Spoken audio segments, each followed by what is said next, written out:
okay with that. Totally fine. So I'll let Heather just introduce herself to you, and I have a cute little slide that she made so that she can talk about herself and her family. And then when she's finished, I'm just, like Fred said, I'm going to show you guys a little overview of the program, how you can best make it work for you, some like tips and tricks, he said, things that you may not know about. To be able to help you be as successful as possible with this program. And that's one thing that I will tell you that is great about our company, and that I'm not tooting my own horn here. I'm telling you that I'm here to be a support for you, for your admin. If you guys have questions at any time, obviously you have Heather to be able to reach out to about academic things, but if there's anything technology or materials or anything like that that I can help with, then please be sure to have those open lines of communication. We don't want you to ever feel like you are on an island. We are a humongous support network, so we want to be able to make sure that we're all working together. So Heather, do you want me to share my screen so that, and then you can just chat about it? Sure.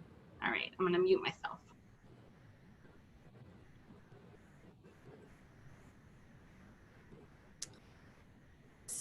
So my name is Heather Beatty, and here's some pictures I put together. The one on the far left is me and my Kaysen, Adelaide, and Aylin is the one eating her hat there. And Sophie is our kitty. She figured out how to jump into the skylight. It freaked me out one day, but there she was looking down on me. And Kona is our rough collie. He looks like Lassie, if you're familiar with Lassie. And my husband, Mr. Beatty, right there underneath Kona, he is an opera singer, and he has sung with lots of opera companies in the area, including Seattle Opera, Skagit Opera. He sings a lot. And some of my hobbies, I like photography. I've taken all of these pictures on the slide here. And I love crafts, just like my children. And reading is a huge passion of mine. That's my daughter reading in my bed. And I love traveling. And the picture is of Frankfurt in Germany, where I went before I had kids. And I'm really looking forward to working with all of you guys. And I've heard back from a lot of you that it seems overwhelming. And for some of the learning coaches, you're worried with having all these kids at home and trying to do the online learning. And I am right there with you. As we're sitting in this meeting, I've got my little tag along right here. So, you know, I'm with you guys, and we can do this. And I look forward to learning with you guys this year.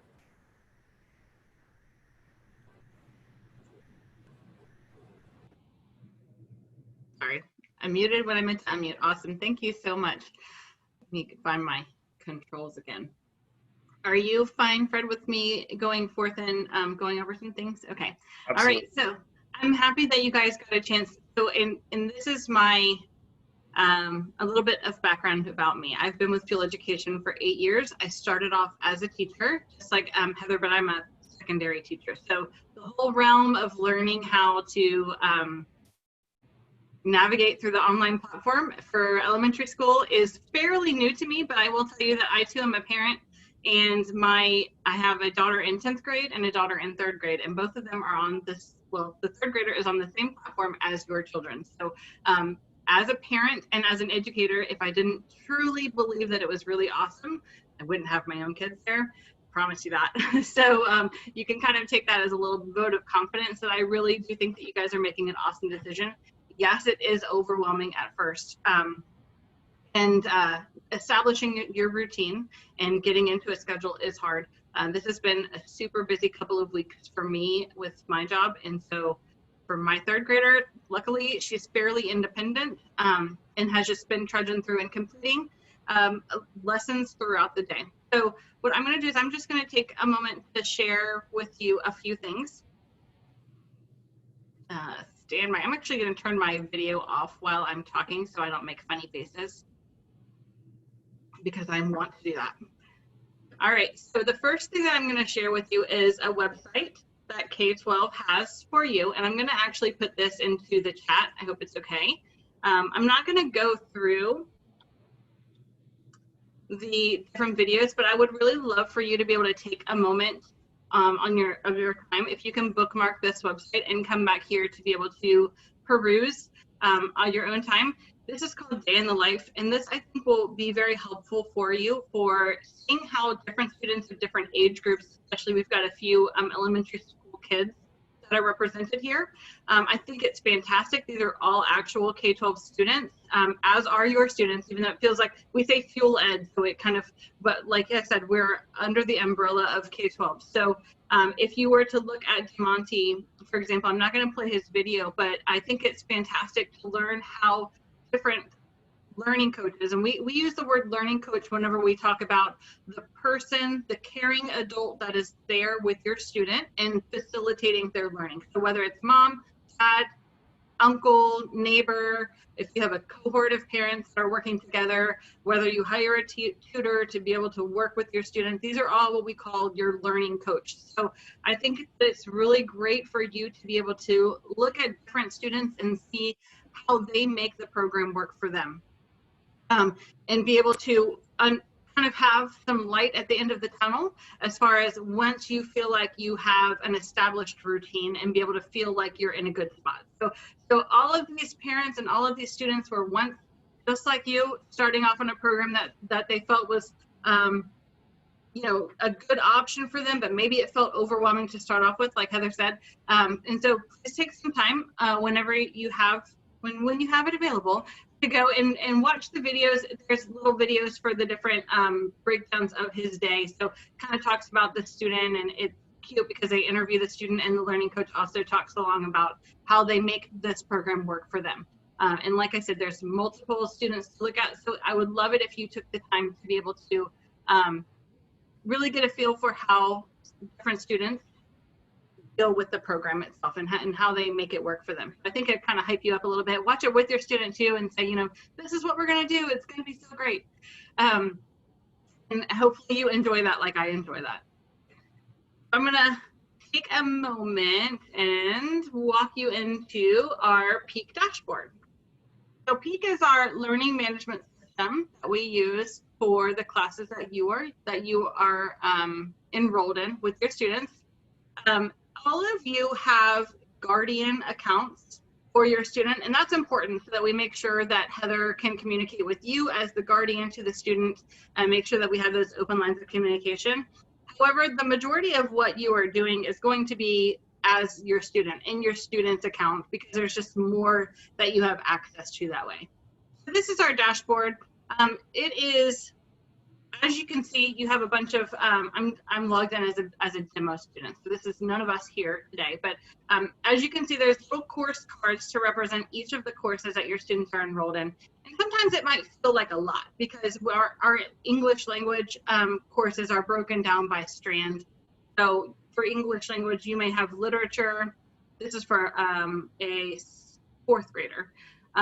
Spelling, vocabulary, grammar, usage and mechanics, and composition, which is our writing class. So there's a lot of strands of language arts, but really it's all just one course. It's just broken down into those different components. But you'll see that you won't have to do a lesson in those each and every day. It's spread out over the week for you. And then this student is also enrolled in math and in science. So we don't have any social studies here, but that's okay. And so Sue, in order, I can just jump in quickly on that. Some of our families have inquired about setting up multiple parent or guardian or learning coach accounts. And while we can certainly do that using our mutual exchange of information process, I think what you said is really important, and that is the access as the parent, other than some of those features that I believe allow the student to take the assessments.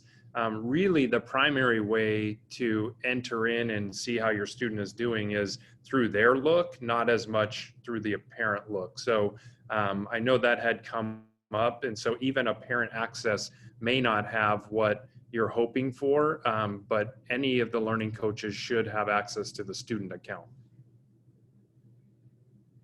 Yep, I agree 100%. So when you're looking at these course cards, there's only a few things that I want to be able to point out to you.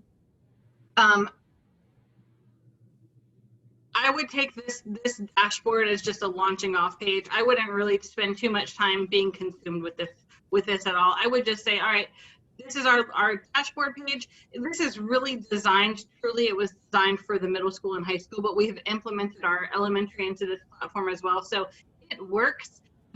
These course cards are really designed to be able to demonstrate to middle and high how to do it. Okay, Sarah, I see your question. Okay. Good question, Sarah. So I see Sarah's question in chat. It's about scheduling and days off, and I will absolutely address that with you.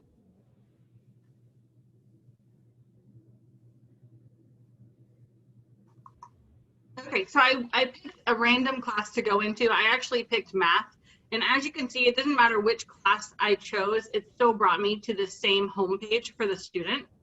And so this particular student, this is their dashboard, their homepage within the course. And so you're probably quite familiar with this. We have a little sunshine here for each day of the, for each lesson that is quote unquote on the to-do list today. And that is just demonstrating to you, you know, even though, for example, the science is on the list, we're not doing a science assignment today. If you had any live sessions, any Class Connect sessions, your links would populate up here for you. And then I don't know about you, but I like to be able to look at my lessons by the week. So I go to the plan and I look at the weekly plan. And like Sarah said, that there were assignments listed on Labor Day. I apologize. There's not really a way for us to be able to modify the schedule for everybody, but understand, like, there are, like you said, you have school is scheduled to end in May. That takes into consideration that it probably doesn't give you any days off for around Christmas. Well, obviously you're going to take days off around winter break, Thanksgiving break, Veterans Day. We want you to be able to follow the same class schedule or calendar, school calendar, as Mercer Island schools. So if the school district is off for a day, your student should not be completing any assignments that day. And the only thing that you need to do is ignore it. Because if this student were to not do any lessons for that day, everything just pushes to the right. So there's nothing that you need to worry about. This list of 6 things is not, like, you can see if there were any lessons on Monday and Tuesday, then it doesn't just add them all up to your next day. It spaces them out evenly over the course of the school year. So never feel like, you know, if I take a couple of days off because we're, you know, my kiddo's sick today, or we're going out of town, or it's a holiday, or it's a teacher planning day, don't feel like it's going to all pile up for you. Everything's going to evenly space out throughout the rest of the school year. All right, so that was my little demonstration. I have to kind of keep my mind wrapped around. We have 2 different platforms, so if I stumble, it's because I'm thinking, which platform am I talking about? So a couple of things that I wanted to be able to show you as you are working through your lessons. So if I go back to the homepage, some things that you might not have seen yet as a parent or might not know that they were there. So if I jump into the math course, for example. Guys, can you come here when you're done? You might have seen, all right, so I'm just going to continue this lesson. Well, actually, I'm going to pick a different lesson because I don't want to be at the end of a lesson. So let me go a little bit back to the learn. Every lesson is going to be broken down by different activities, and you can see as you go along, the green checks indicate what you've worked on and what you've completed. Hopefully you've seen this in action on your own plan. This particular, I don't really want to watch a video, but I'm trying to find some written words so that I can talk about this. Okay. So here we have a little lesson and has a little bit of reading to do. And for the second grader, it's not too heavy into the reading, but I want to point out some tools that might be helpful to you as a family. Up in the top right-hand corner, if you're a student, and like I said, I have a third grader, she's on the same platform, she chooses to let the entire program read to her. She sits there and does push-ups while, she's a weirdo. She does push-ups while it's reading to her. So if you prefer to allow this to read to you, I'm just gonna share my sound. You can create a number pattern when you have a starting value and a rule. It's not the best inflection in the voice, but it's going to read to you. If you have a student that has a little bit of a hard time focusing when there's multiple lines on the page, you can encourage them to use the focus tool. This is especially good for like students that read with their finger while they're trailing the line on the page. So this kind of like a virtual finger that they can use to read across the lines and focus on one line at a time. If there's a specific word in here that we don't understand, so I don't really know which word to define, but if there's a word that the student doesn't understand, we can define it. It can read these to you as well. If you have a student that's not a native English speaker, or if there's a learning coach or a parent or a caring adult that prefers to speak in a different language or understands a different language better, we have a translate tool with 65 different languages. So you can pick the language that works best for you and then use a translate tool.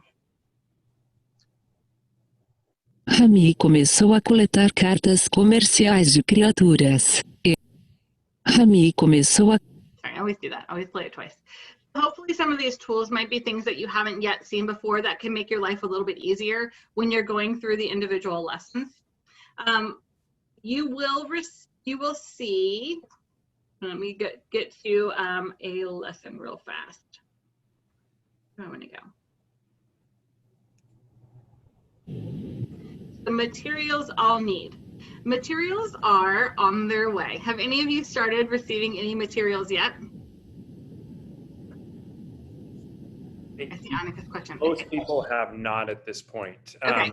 I know that there's a question in the text, and I know one for sure that'll come up of, what do students do when they run into that? So you're right on schedule with that. On schedule, yes. Okay, so most of the things that your student will need are in the course. And so, this is, like I told you guys, this is my 8th year with Fuel Ed. This is the first time that we have had such a surge in online presence that we haven't been able to meet the demand straight away with materials. And even my own kiddo that is a 3rd grader, we have received art materials only. So just kind of have a little bit of a heads up and know that these things are coming. Some materials are back ordered, which I have heard that the back order queue is all to be delivered by September 22nd. So over the next, 10 to 15 days, or I would say, 10 to 13 days, we should have everything in hand. Everything can be, not everything, most things can be done without materials. So notice I went into the math course and there are PDFs here. Now, please do not feel like you need to go through and print everything out. Some suggestions that I have for you, and anytime you have questions, please reach out to Heather because she's the professional here and so she can definitely provide you with some alternates. But if you look at the materials for math, for example, we have so many practice problems. This is exactly what you're going to see when your math workbook comes to you. But as you can see, this is a workbook page that has been converted to a PDF. So for my own child, I have her do this on a notebook because she's in 3rd grade and I want her to get used to the concept of writing down her work and being able to show her steps and stuff like that for math. Because I'm a math teacher, I'm kind of a tyrant about math, but for your own kiddos, I would really highly suggest that you get a dry erase board. They're available at the dollar store, dry erase board and a few dry erase markers, and have the student do the problems on their dry erase board. You check them, they erase, move on to the next set. So definitely work with them on using the resources that are around them. So whether you have scratch paper or like, I love the idea of a dry erase board. Some people even use dry erase on, like if you have a desk that they can like actually physically write on the desk with dry erase. It's kind of a weird concept, but people do it. So everything is here. Don't feel like you need to print everything. you can definitely use the digital version of it. When you get to an article, or you get to a place in your, maybe in your language arts where there's a book to read or a story that the students need to read, reach out to Heather. I don't even pretend to know the material forward and backward. But for example, for again, my own kid, because I'm in your shoes, we had to read a story about tea, and it was about Japanese immigration, and I was telling her teacher, you know, we don't have this book, so we're gonna just wait. And he was like, oh, here you go. Here's a YouTube link to somebody reading this book aloud. So even though she's in 3rd grade and she should be reading on her own, for her to follow along and read and get the concepts of the book, that's totally fine with me. So there's always different things that we can do. We don't want you to sit around and just wait for the materials to be delivered. It's gonna be like Christmas or like a birthday whenever they do come, and they are all in the UPS and they arrive, and you can unbox them and have great times. But don't feel like you have to wait. Also, you know, feel like you can reach out to Heather anytime, and and work on a solution to be able to get around if you have any. The delivery should go to your home address on the 22nd, Sarah. So that's a good question. Let me make sure I'm reading. So even if you started on the 2nd, please, if you start on the 2nd, great. If you started on the 8th, great. Like please understand that there is an abundance of patience and grace right now as everybody transitions into the online platform. So don't feel like you are behind the 8 ball. Don't feel like your student's behind. If you feel like having the 6 assignments to do, or whatever it is, somebody said that they see everything on their plan. If you feel like that's the case, then you know you can. I'm going to show you guys something in just a moment, but again, that's why you have a teacher, and she's going to be able to work with you and help you to be able to establish a good routine for yourselves. All right, let me grab, see if there's any more before I go on to the teacher and show you a few things.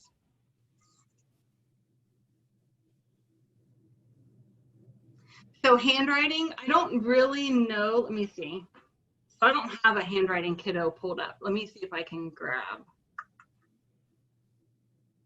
I don't know what it would be under because I'm not a language arts person, so I don't know what it would be under. I don't think that 2nd grader has handwriting. But that would be a good question. I know that some students for handwriting have some parents for a different district that I use have, yeah, what grade is this kid? Oh, Math 4. It says Math 4. I think it's a compilation of different grades. This is just a demo account. So they're like, here, throw this class in there, throw this one in there. So I don't really know. Math 4 and Science 4. So maybe this is 4th grade because we're talking about composition. So they're writing. So perhaps a 4th grader. You know, they also make the dry erase boards. If you're interested, don't feel like you have to, but if you're interested, they make the ones that are like the lines with the solid line. I don't even know what they're called. The dash line and the solid line where they practice their handwriting and practice their letters within those lines. So just a concept to kind of think about. But Izzy, can I jump in for a second? Of course. So the handwriting that's being referred to, all of the other subjects, you can find workbook pages in PDF form, but in ELA, when it refers to handwriting, it refers to specific workbook pages for the students to do. And handwriting is the only subject that is not available in PDF form. So I think the question was, would K-12 be able to put those handwriting worksheets online so that they could also be available? I think that is a fantastic question. I'm trying to think about the different clients that I have, and can I sneak a look at them and maybe just grab them myself? But every client that I have is materials for 2nd grade. I don't have any clients that are digital only for 2nd grade. So I can ask around and see if anybody has any access that I can maybe garner just for like, how many handwriting lessons do you feel like you are assigned in a week? Do you have that knowledge? A lot of the assignments are work for 15 minutes in your handwriting workbook. So it gives more of like a time frame, and instead of specific pages. Okay. And because I've never seen the handwriting workbook personally, I can't really. Yeah. I can't help with Okay, that. I understand. Yeah. So I wonder, Heather, if it would be even an option to be able to just find some, be able to just for the next, 10 days to be able to find some like handwriting, like write this word, 5 times or whatever it might be. First, I don't know. I don't really know. We can talk about it. Okay. So I just wanted, all of those things are great to, yes, I would say write on a piece of paper. You don't even have to upload. So Megan, that's one of the things, like as the parent in this program, oh, my computer wants to restart. Not a good idea. As long as they are showing it to you, then you are good to go. Regarding marking complete, I don't really know what do you think about that, Heather? Is there a way to be able to mark a lesson complete? So all of the offline lessons, like the handwriting, working in the workbooks for handwriting, that's because that's all offline, then the learning coach goes in there and marks the lesson as complete. So as soon as the student spends the amount of time working on the workbook, then the learning coach goes in, marks the attendance worked in 15 minutes for the handwriting, and then marks the lesson as complete, and then it gets taken off the schedule. So all offline work is up to the learning coach to mark the lesson as complete in the plan. And just You don't have to upload your pictures. Go ahead, Cypher. Just a reminder for our families, the term learning coach is the term that is used to describe you as the parent or the trusted adult who's mainly working at home. Then you have your fuel or your K-12 teacher, and that's Heather. And then you'll have your MISD support teacher, which is the person we're hiring. But when they refer to the learning coach, that's you as the parent or the trusted adult who's really supervising and overseeing the learning. You're the one who's marking that off. Okay, so one thing that I wanted to just bring your attention to that Fred talked about, and I don't want you guys to get too hung up on that, but it's percent of progress. So as you're working through these courses, everything is mastery based and you're accruing progress as you go along. So this particular demo student has completed 2% of their math. 1% was not mastered, and so that means that that's a concept that they really struggled with. And so if I was the learning coach, the trusted adult, the parent in the life, then I would, if that was something that I feel like they really, I would touch base with the teacher and say, they really struggle with this concept. Is it going to be a big deal? Should we maybe revisit it? Should we add the lessons back to his plan? But you kind of need to know that in a course of a school year, kids don't master everything. And as a teacher, that's not surprising at all. We know that there are gonna be some concepts that they learn faster than others. And that's why we continue to go to school beyond 2nd grade, because we're gonna revisit these same concepts and evolve those concepts as we grow and get older. So don't feel like it has to be 100% mastered. That's kind of an unattainable goal. And then just monitor your progress as you're going along. Fred has a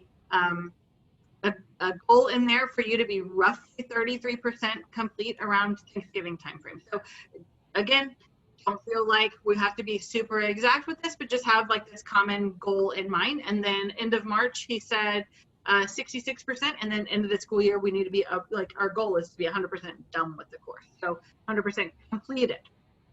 And then so kind of, go ahead. Just along the way, parents, as you're progressing, something may happen in your family, just like any other school year. And there's a week or maybe even 2 weeks. Hopefully it's not an illness or something terrible in your family, but life happens. And, just like in a school year, sometimes a student may miss 2 weeks of school because of something that happens. We will see that when we're monitoring the dashboard. So if you haven't reached out to our support teacher from Mercer Island or to Heather, one actually probably both of us will reach out. And you might say, you know what, we just need 2 weeks because we can't do this right now, that is perfectly fine. We will work out ways to help you continue all the way through. And if we get to the end of the year and we're still not quite there, we have some options to be flexible with you on into the summer. We can talk about that later on, but just want families to know that just because you're more in the driver's seat than perhaps a typical school year doesn't mean you're shouldering all of the responsibility. That's what we're here to help support you with, so that this year is successful for your child, so that when schools reopen or you rejoin the school district in a brick and mortar manner next school year, you've made your progress through, and we're going to keep working with you. All right, awesome. The last thing that I wanted to talk about to you was ways that you can work with Heather on making the program work for you. So I know we've talked about some students that may be feeling a little bit overwhelmed, feeling like, you know, it's a lot going on right now. So I want you to make sure that you have these open lines of communication. I'm going to just show you what our program looks like from the teacher's perspective. It doesn't look much different than what you see as a parent, right? This is pretty similar to what you guys see. So some things that the teacher can do. So I'm logged in. This is, again, a very generic teacher demo account. But if I'm just going to find a student, so I'm going to look at this guy right here. Some things I think and honestly, I'm hoping that I'm right here. So let me go right here and just check and see. Heather, do you know where we can go in and how you can go in, and can you go in and adjust the number of lessons per day for students? Yeah, so can you go up to students and then click on all students just so that we can get a student? Okay. Okay, and then click on any one of them. Okay. First grader. Okay, and then you go to plan. Or manage student schedule. Yeah, you can go to manage student schedule. So I wanted to show you just the ability that the teacher has, and again, sorry about that. Like I have to keep my mind about our two different platforms. So, I know you guys talked about how, for example, Monday wasn't listed as a holiday. We don't have any of your holidays built in, but when you conference with Heather, what she can do is she can go into your student schedule and be able to say, okay, these are our days off, so that you can see them. So for example, you're probably off on the September 11th. You're probably off on the 26th and 27th. I'm sorry, not September, November 11th. And then if it's important to you to make sure that these are all marked off, what happens when you mark them off is that you won't see anything on your plan. So let me save real fast. You can see this list has been, okay, I see you. Sorry, the list has been accumulating here on the right hand side. Even if you know that you're going to go camping, this is not necessary. You don't have to do these manipulations, but if it makes you feel better, it's something that can happen. So then if I go to the weekly plan, sorry, I want to get out of this.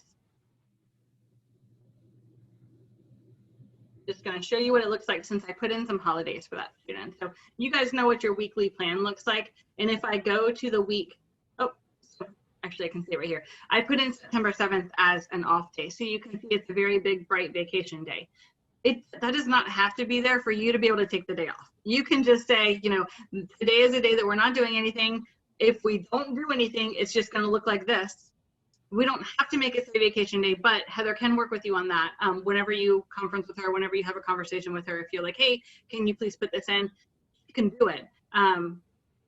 It's there. It's an option. If you are also somebody that, go back to where I just was.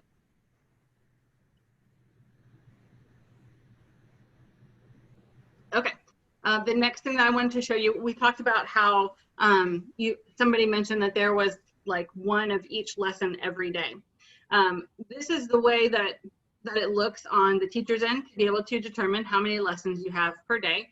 This one is everything on here is a 60-minute lesson. some of your other strands of language arts are going to be like 15 minutes. Like we talked about, handwriting was 15 minutes. So you wouldn't want that to be your only language arts for the day, but you balance it out to where your schedule looks pretty even. If this were my particular student, I probably wouldn't want to have 4 hours on Tuesday versus 2 hours on Monday. So it should be pretty balanced right now. But if you feel like there's certain days where there's more expectations than others, then let's talk to your teacher about that, and she can make some modifications quickly. It happens very quick, and be able to save that for you so that it balances out. Or if you know that every Tuesday afternoon you take your kid to occupational therapy or whatever it is, and you want to make sure that Tuesday is the lightest day, you don't have to do this. Heather does not have to do this. You can just not do as many lessons on Tuesday, and they will go forward. But if this helps you to be able to see it by the week and be able to have a balanced schedule based on what you need, then you can certainly have this conversation with her, even if it's an email, and just say, hey, do you mind making Tuesdays to where we only do 2 lessons because we've got a lot going on, and she can do that for you. And I've had some parents reach out and say, hey, so I would like to have my weekend be Sunday, Monday, and I want my week to start on Tuesday and put classes on Saturday because everyone's home and we can help out. So I can also do that. So then when you open up your daily or weekly plan, then it would show classes from Tuesday through Saturday, and then Sunday and Monday would be your weekend, and nothing would ever show up on those days. So that's also something that I can easily do, but maintain the workload that's already there. Yep. And so as the learning coach, pay attention as you're going along throughout the school year, and this is a good conversation to have with your Mercer Island liaison, to be able to say, you know, here's where we are, here's our projected end date, you know, things look, how are things looking? And have a good open conversation to make sure that we're, because you might end up saying, you know, right, if you're one of the people right now that feels like it's a lot and you want to lower down your lesson load for the week, that's fine. Just pay attention to your projected end dates and make sure that you're still going to be finishing on time. So you're the driver of this train. We're all here to help you to make sure it keeps running. But we have so many opportunities for you to be able to make it work for you. And I know I've taken up like all of this meeting. So if anybody has any questions, feel free to add them in chat. If there's anything else that I can show you, let me know. Ooh. And I'll just wait for questions. I'll pass it off to you, Fred, and you can chat for a little bit. Great. So again, we will be looking to support our students, your children, and you along the way. I feel like we have a great partner in Fuel with Heather and Susie. Mary and I have been working behind the scenes, and as soon as an issue arises and you alert us to something, we're quickly tuning into Susie and emailing her, and she's been awesome with accessibility. So we know that there were some bumps getting logins, but I think we have everything else pretty dialed in terms of at least getting you up and running. It will be a little bit of adjustment, just like with any school year, of figuring out what are the kind of the cadence of the day and the routines. But as families, please let us know if we can help coach you on something as you're going through. The goal is that obviously you're the learning coach at home, but you have teachers here to support you and your children, so that it's not completely on you as parents, but the accountability is really built into the system. And so trying as parents to make sure that you are avoiding those power struggles as much as possible. As a father of 3 at home myself right now doing at-home learning, you know, it can be kind of hard, but you have to kind of set that up and remind them that the schedule set up within the program is really what's holding them accountable to the time. And then it's up to us to help facilitate that learning. So a question here was, do you still have access to Raz Kids, Brain Pop Junior? The access to some of those is going to be limited, since your main participation is through being an ALE student through online learning. You're getting access to all of the components of Fuel. And so some of those other programs that you've had access to in the past, you won't have access to. I will double check on some of them. It kind of depends on the licensing, but I can take a look. And then question for you, Heather. How will you be meeting with the students for the check-ins, and what's that process going to look like? So once a month, we will be meeting in Class Connect. And each month there will be a different theme or a different focus. So for the month of September, sorry, my infant's getting into something. For the month of September, it will be the DIBELS testing, which is the 1-minute timed reading test. And September, I've told a couple of parents that September will feel almost impersonal. I'm going to try and get all of the testing done super quick. It's the first time that I have had such a big load. So I'm learning this whole process with trying to test all these enrollments in a short amount of time. So September will look different, but October will be one-on-one. I think October is math. We'll go over some math slides. We'll chat about progress. It'll be a little bit more personal for October, but just a heads up, September will be get the DIBELS test done, answer any questions, and it'll be short and sweet. But we will be meeting once a month, and I will send out an email giving you a heads up, hey, we're going to be meeting in this amount of time. Here's a link to, it's usually Sign Up Genius, and follow the link, pick a time that works for you.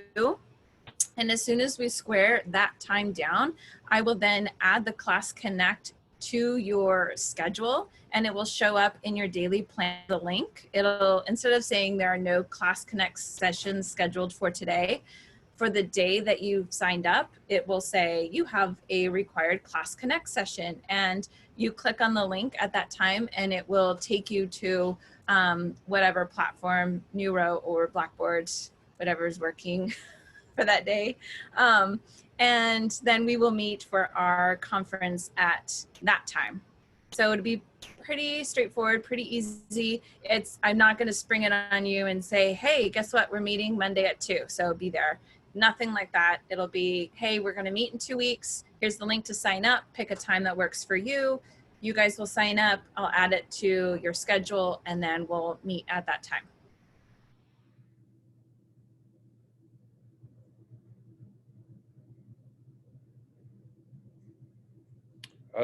Other questions?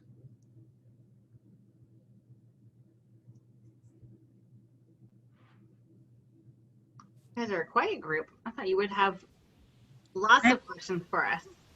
This is Andrea Lott. I have a question. About how, I've got a kindergartner, about how long do you expect a day's worth of lessons to take? I know there's some, suggested times, and it seemed like when I was playing around with it, and to be honest, I haven't done too much because my older one isn't in school yet, so I'm waiting to start until she starts. But it seems like, I'm just looking at the day's lesson, and there's 2 maths, a handwriting, a language arts, a literature, a phonics, a history, and a social studies. And it seems like that's a lot of work for these kids to do. I'm wondering, what is the average amount of time that you expect a family to dedicate per day? Oh, I can answer that one. So it is generally based on the amount of support that your student needs. It is generally between 3 to 4 hours of actual work for a student per day. If you feel like, for right now, like we've talked about, like how to modify your schedule, things like social studies, for example. Social studies is a supplement. You have access to a history course, and this is just me assigning classes and making sure you have access to everything. Your main course is history. Social studies is a supplement that deals with United States events, like past events and our government, things about our country, whereas history is history of the world. So for example, my 3rd grader did a history lesson on how to read maps and maps and legends and keys. And then her social studies lesson was about Martin Luther King Jr.'s I Had a Dream speech. So it's kind of like the social studies, same as the math plus appendix. Those are supplements. So those will not, if you did one lesson in those per week, then you are fine. And you'll be able to notice whenever you complete lessons, and you notice that like when you're looking at your expected progress end date, if it's too early, then you're doing too much. So you want to modify based on that, because that's one of the things that I forgot to mention is you want to find that sweet spot to be able to finish at the end of the school year. Because if you finish too early, you're going to find yourself twiddling your thumbs with a bunch of bored kids. We don't want that to happen. So you want to make sure that you're spacing your lessons out and monitoring your progress with your student continually, so that you are your expected end date matches the end date of the school year.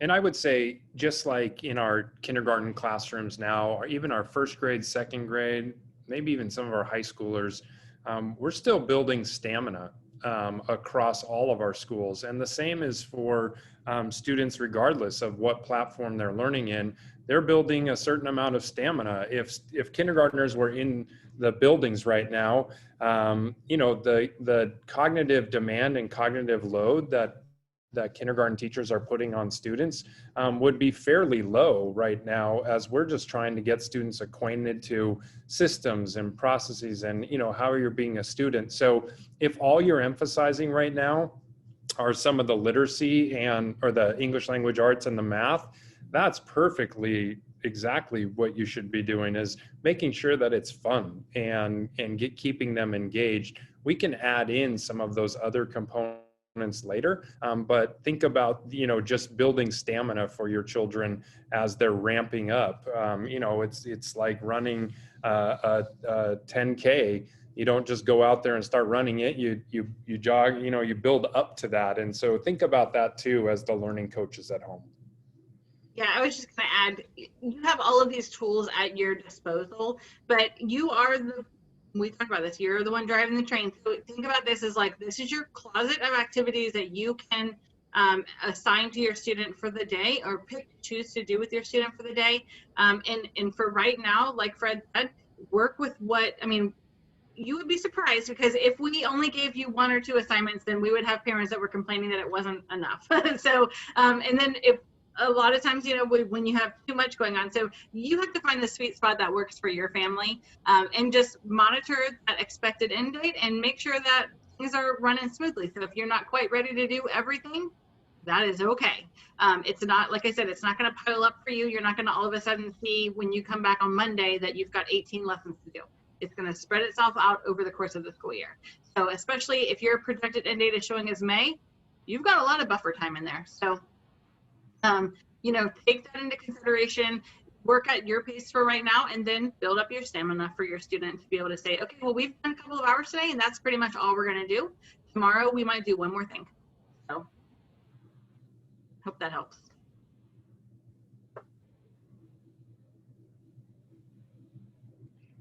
So families, thanks for joining in today. Heather and Susie, thank you for making time as well. We will have more information coming if we learn things. Again, it sounds like somewhere a little bit later on in September, materials will be delivered to homes. Looking towards more of that target date of September 22nd. If you're running into challenges because materials aren't available, please let Heather know. She can help either you navigate around that or find some ways to still make the learning work. Mary and I are, of course, here to help support you with any other logistics challenges that you're having. We're constantly in communication with Susie. And as I said, as soon as we're done with our hiring process for our position for support teacher, we'll certainly let you know and get you connected from there as well. So keep the questions coming through email and whatnot. Appreciate everyone joining in, and have a great afternoon. Thank you.